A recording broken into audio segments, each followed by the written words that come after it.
കഴക്കൂട്ടം 1-ാം വാർഡിലെ ഇടതുപക്ഷത്തിൻ്റെ കൺവെൻഷനാണ്. കഴിഞ്ഞ ദിവസം കഴക്കൂട്ടം മഹാദേവ ക്ഷേത്രത്തിൻ്റെ തൊട്ടടുത്ത് വെച്ചാണ് ഇടതുപക്ഷത്തിൻ്റെ കൺവെൻഷൻ അരങ്ങേറിയത്.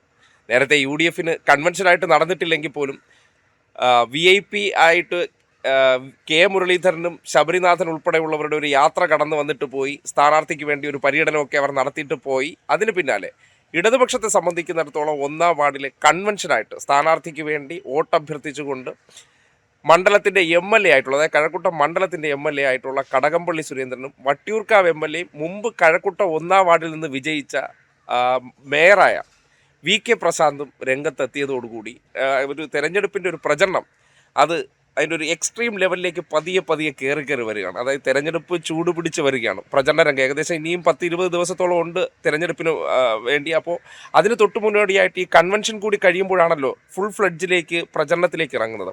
അപ്പോൾ 2-ാം ഘട്ട പ്രചരണത്തിലേക്കൊക്കെ സ്ഥാനാർത്ഥികൾ കടക്കുന്നു. അതിൻ്റെ മുന്നോടിയായിട്ടാണ് കൺവെൻഷൻ നടന്നത്. ജനപങ്കാളിത്തം കൊണ്ട് ശ്രദ്ധേയമായിരുന്നു കഴക്കൂട്ടം മഹാദേവ ക്ഷേത്രത്തിന് തൊട്ടടുത്തുള്ള ആ പ്രദേശത്ത് വെച്ച്, അല്ലെങ്കിൽ ആ ഒരു ചെറിയൊരു സ്പേസിൽ വെച്ച് നടന്ന ആ കൺവെൻഷൻ. ആ കൺവെൻഷനിൽ ചില പ്രസംഗങ്ങളും സ്ഥാനാർത്ഥി ഇൻട്രൊഡ്യൂസ് ചെയ്ത പ്രസംഗങ്ങൾ നിങ്ങൾ കേൾക്കണം. കൺവെൻഷൻ ഉദ്ഘാടനം ചെയ്ത കടകംപള്ളിയാണ്.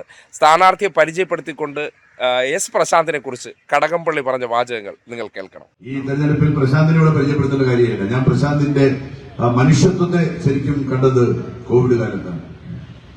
പ്രശാന്ത് എന്ന കമ്മ്യൂണിസ്റ്റുകാരന്റെ മനുഷ്യസ്നേഹിയുടെ മനുഷ്യത്വത്തെ അന്ന് ഈ പ്രദേശത്ത്, ഈ കഴക്കൂട്ടം വാർഡിൽ ആ കോവിഡ് കാലത്ത് ജനങ്ങൾക്ക് സഹായം നൽകുന്ന ഈ ആളുകളുടെ മുന്നിൽ യഥാർത്ഥത്തിൽ ഈശ്വരൻ പ്രത്യക്ഷപ്പെടുന്നത് അന്നത്തിന്റെ രൂപത്തിലാണെന്ന് ഞാൻ കേട്ടിട്ടുണ്ട്.